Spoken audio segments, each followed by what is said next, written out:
I am from Germany.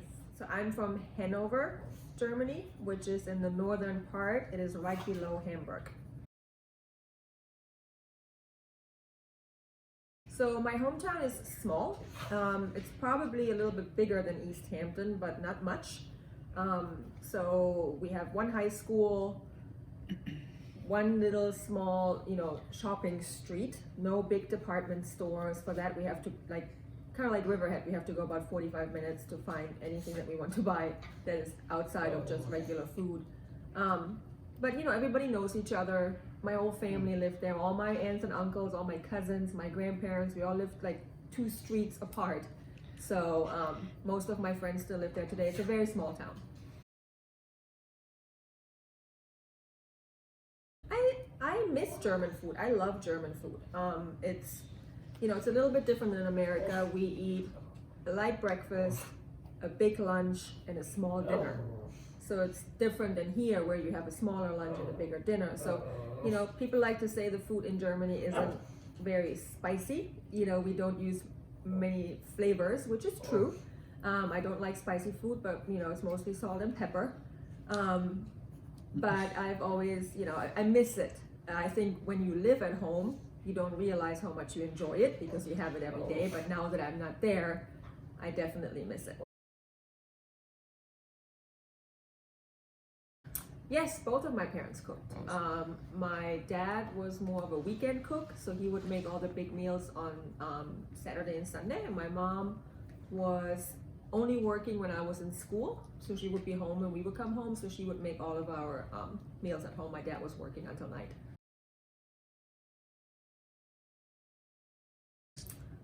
Yes, I wasn't super close to my grandparents, just my mom's mom, my grandmother on my mother's side. I was kind of close to. The other ones I didn't like.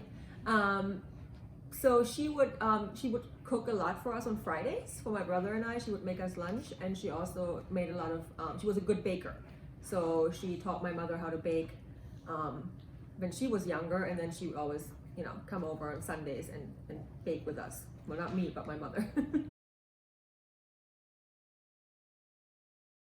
Well, my favorite thing to eat would always be my mother's cakes. So anything my mother or my grandmother would bake, I would love to eat. My mom was very much into baking.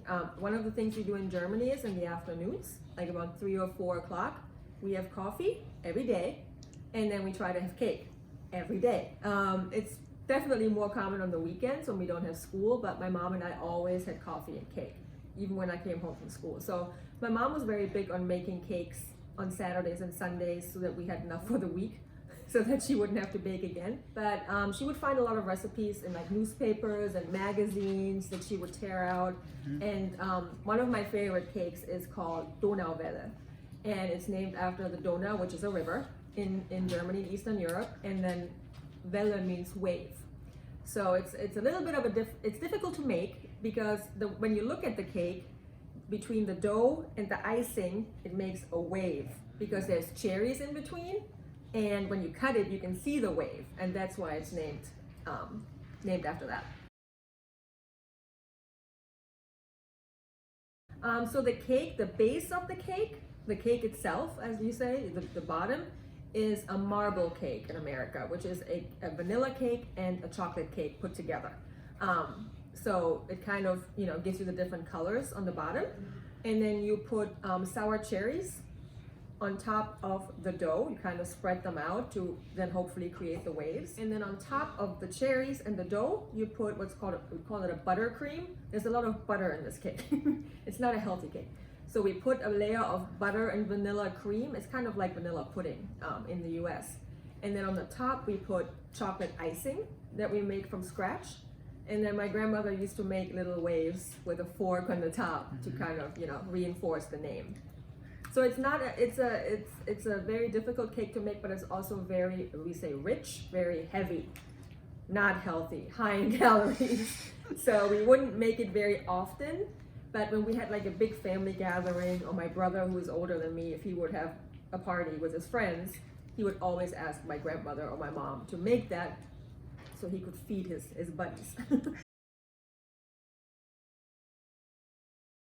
I think I chose this cake because it's something my mom and my grandmother did together. They wouldn't spend much time together otherwise. They weren't very close, as far as I remember. But this is something I remember my mom always calling my grandmother to help her with, because it's very difficult to make. So my mother would never make it on her own.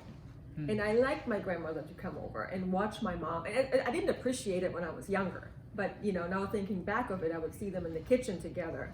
I wasn't helping, I just ate. But you know, watching them make it now means something to me because they're both gone. But you know, that is something that I always enjoyed as a child. And then I could lick the bowl, and I like the cherries, you know, because it's not a super sweet cake, because it has the sour cherries in the middle, so it's kind of like, you know, I can eat a lot of it without being like sick from having too much sugar.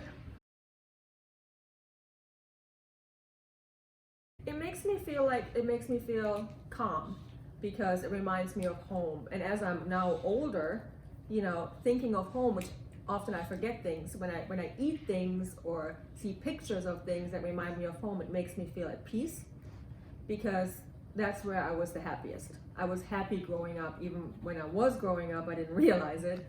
I did have a good childhood. And when I eat something that my mom made, or you know, I buy German food, or I go home and I have German food, it just reminds me of my family. And it makes me, you know, makes me feel at peace.